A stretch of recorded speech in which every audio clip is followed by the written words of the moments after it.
नमस्कार, मैं हूं मानवेंद्र रावत। स्वागत व अभिनंदन करता हूं। मैं जानता हूं आप लोगों को बड़ी उत्सुकता होती है अपने आगे आने वाले कल की जानने की, और हर किसी को होती है, मुझे भी होती है। इसीलिए तो प्रभु ने हमारे को ये ज्योतिष शास्त्र दिया, एक ऐसा विज्ञान दिया जो हमें हमारा भूत, वर्तमान और भविष्य बताता है। प्रॉपर विद्या है, इसमें कोई किंतु परंतु नहीं है, बस कैलकुलेशन का खेल है और आपका अनुभव डिपेंड करता है। आपका अनुभव बढ़ता चला जाएगा। आपको कई बार पंचांग देखने की भी ज़रूरत नहीं होती, आपको कंप्यूटर में कुंडली देखने की भी ज़रूरत नहीं होती। आपको साल से ही ग्रह याद आ जाते हैं, महीने से ग्रह याद आ जाते हैं कि इस महीने में ये ग्रह उच्च का था, नीच का था। तो आप उस हिसाब से व्यक्ति को बता देते हो कि ये ग्रह नीच है, तो वो उसके जो गुण होंगे उन गुणों में कमी आएगी। तो मित्रों, जैसे जुपिटर नीच हुआ तो गुरु के नीच होने से धन की हानि हुई। कोरोना काल के समय में जुपिटर नीच का था तो उसने आर्थिक रूप से बड़ा नुकसान पहुंचाया। आप उस समय देखिए कितना ज़्यादा नुकसान हुआ था वर्ल्ड वाइड। तो ऐसे ही ग्रह गति काम करती है। आज मैं आपको ये बताऊंगा कि कर्क राशि, जो कि चंद्रमा की राशि होती है, आपकी राशि के ऊपर अभी वर्तमान में शनि की ढैया भी चल रही है, जो कि 29 मार्च 2025 तक चलेगी। उसके बाद आप ढैया से मुक्त हो जाएंगे।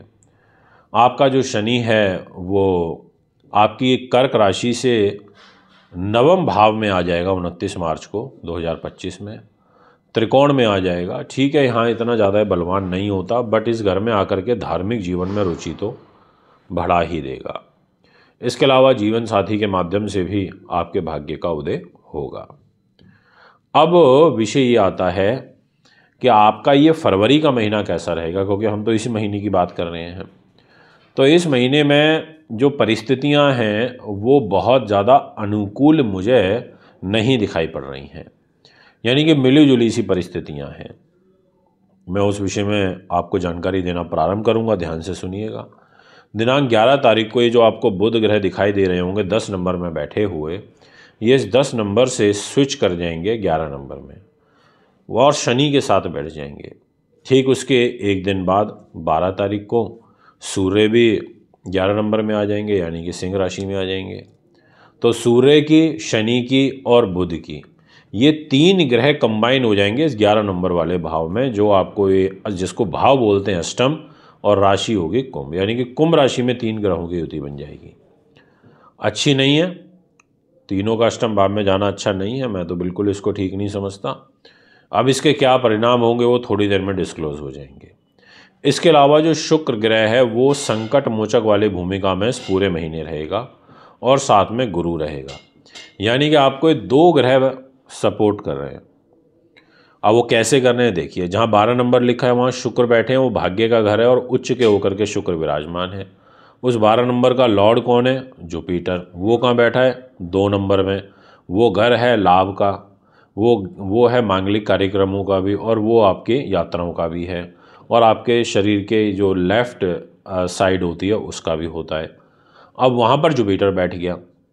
अब यहाँ से आगे सुनिए, 2 नंबर का लॉर्ड शुक्र वो 12 नंबर में बैठा, 12 नंबर का लॉर्ड गुरु वो 2 नंबर में बैठा, यानी कि एक राशि परिवर्तन हो गया, और परिवर्तन हो गया दो शुभ ग्रहों का और साथ में दो अच्छे भावों का, एक भाग्य का घर और दूसरा लाभ का, प्रॉफिट का घर। और सुनिए, बहुत गहरा विषय है मित्रों ज्योतिष, वाकई बहुत गहरा है, केवल आपको सोचना समझना आना चाहिए। एक शुभ कर्तरी योग भी बन गया, और वो योग कहाँ बना? 1 नंबर जहाँ लिखा है, यानी कि वो मेष राशि 1 नंबर, और कर्म भाव है 10th हाउस। उस कर्म भाव के दोनों तरफ शुक्र का और गुरु का शुभ कर्तरी योग बन गया। अच्छी बात है।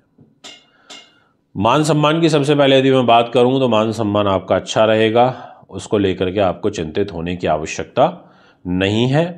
कोई नए लोगों से, कोई समाज के प्रतिष्ठित लोगों से, बलवान लोगों से आपके संपर्क बनेंगे, आपका रहन सहन उच्च कोटि का होगा।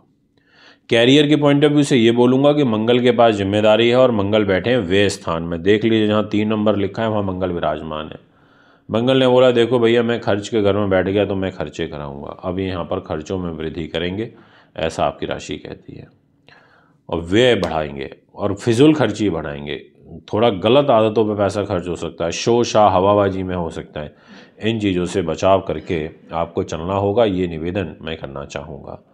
इसके अलावा आपको पैरों में पीड़ा बढ़ सकती है और पिंडलियों में और जो पैर के टखने होते हैं वहाँ आपको कष्ट हो सकता है और साथ में आपको यहाँ पर थ्रॉटल इन्फेक्शन हो सकता है, इसका भी ध्यान रखिएगा। जॉब में बहुत ज़्यादा आपको परिवर्तन नहीं करने, बहुत ज़्यादा हाथ पैर नहीं मारने, यानी कि एक संतुलन बना करके आपको जॉब में चलना चाहिए। बात करूँगा आपके फाइनेंस की। फाइनेंस आ जाता है सूर्य के पास। सूर्य ने कहा देखो भैया मेरे पास है पैसा। अब सूर्य तो खुद 12 फरवरी को अष्टम भाव में चले जाएंगे, शनि के साथ 11 नंबर में बैठेंगे। परिवार को लेकर अष्टम भाव में सूर्य शनि की युति, बुध की युति, यानी कि परिवार में कलह कलेश बढ़ेगा। परिवार के लोगों के साथ रिलेशनशिप मजबूत नहीं रह पाएगी, उनसे आपको तनाव होगा ही होगा और जो व्यय है वो भी आपका अधिक मात्रा में होगा, ऐसा आपकी राशि कहती है। ये मैं आपसे कहना चाहूँगा। तो आपको थोड़ा सा ध्यान रखना है, थोड़ा सावधान रहना है, योजनाबद्ध तरीके से कार्य करना है, ये निवेदन मैं आपसे करूँगा। और वाणी पर संयम रखना है, अभद्र शब्दों से आपको बचना है। धन की स्थिति संतुलित रहेगी, हाथ टाइट ज़रूर होगा, ये मैं आपसे कहूँगा। बात करना चाहूँगा आपसे स्वास्थ्य की। जुपिटर के पास हेल्थ है, मेजर इशू नहीं है, मैनेजेबल सिचुएशन रहेगी। मंगल की दृष्टि धनु राशि पर है, रोग के घर पर है, तो जो शत्रुओं से, रोग चोट से, इस प्रकार के चक्रव्यूह से बाहर निकालने में आपको मंगल सपोर्ट करेंगे, ये आपकी राशि कहती है। इसके अलावा अगर दाम्पत्य जीवन की बात करूं तो मुझे अच्छा नहीं दिखाई देता और उसका कारण मैं बहुत क्लियरली बताता हूं कि एक तो मैरिज लाइफ का लॉर्ड शनि है और वो सूर्य के साथ रहेगा, मैरिज लाइफ को ख़राब करेगा। केतु ग्रह 6 नंबर में बैठ करके पंचम दृष्टि से 10 नंबर राशि को देख रहे हैं, वो ठीक नहीं है। और जो जुपिटर है, गुरु है, आपको 2 नंबर में बैठा हुआ दिखाई दे रहा है, पर वहाँ से जो नवम दृष्टि है जुपिटर की वो मकर राशि पर यानी कि नीच राशि पर आ रही है।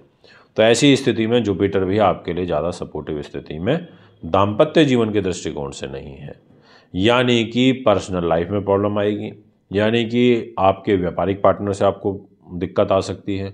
और जिनका डेली बेसिस का काम है कैश फ्लो का, या जिनकी ऐसी दुकानदारी है जिसमें डेली का पैसा का फ्लो चलता है कैश का, ऐसे लोगों के लिए थोड़ा सा तनाव यहाँ पर बढ़ सकता है। दोस्तों अगर मैं बात करूँ धार्मिक जीवन की, तो आप कोई धार्मिक प्रयोजन, धार्मिक यात्रा या कहीं जाना चाहते हैं, आप बिल्कुल जाइए, समय उस दृष्टिकोण से अच्छा है। इसके अलावा पिता से आपको दिनांक 15 तारीख के बाद कोई मनमुटाव जैसी स्थिति बन सकती है और कैरियर को लेकर थोड़ा सतर्कता बरतनी होगी। अगर मैं बुद्धि, उन्नति, नीति शास्त्र, विद्वानता की बात करूं, या जो लोग टेक्निकल इंजीनियरिंग से संबंधित क्षेत्र के अंदर हैं, उन लोगों से मैं यही आह्वान करूंगा कि आप थोड़ा सा संयम पूर्वक समय को निकालिएगा। जुपिटर ज़रूर आपके अकस्मात धन लाभ के घर को देख रहे हैं, तो कुछ ऐसा भी समय आएगा जिसमें आपको अकस्मात कुछ पैसा आ सकता है, परंतु पेट खराब रहेगा, ध्यान रखना है। और बच्चों के साथ आपके वैचारिक रूप से मतभेद इस महीने बढ़ सकते हैं, ये भी मैं आपसे कहूँगा। यानी कि एक तरीके से अगर देखा जाए तो ये जो आपके लिए महीना रहेगा, ये कुछ इस प्रकार का है जिसमें आपके लिए कुछ सेक्टर तो बहुत अच्छे हैं, पर कुछ जगहों पर आपके लिए तनाव भी है। तो आपको मैं तो यही शुभकामनाएं दूंगा कि अच्छा व्यतीत हो। इसके अलावा आपको मंगल की पूजा करनी चाहिए, हनुमान जी की। आपको सूर्य की और शनि की भी पूजा करनी चाहिए, यानी कि शनिवार और रविवार के दिन। इन सब का आप ध्यान रखते हुए चलिएगा। अगर आप अपनी हस्तलिखित वार्षिक राशिफल जनवरी से दिसंबर तक का बनवाना चाहते हैं तो उसके लिए हमें संपर्क कर सकते हैं। कुंडली बनवाने, दिखाने, पूजा पाठ, रत्न व रुद्राक्ष के लिए भी संपर्क कर सकते हैं। इजाज़त चाहूँगा। नमस्कार।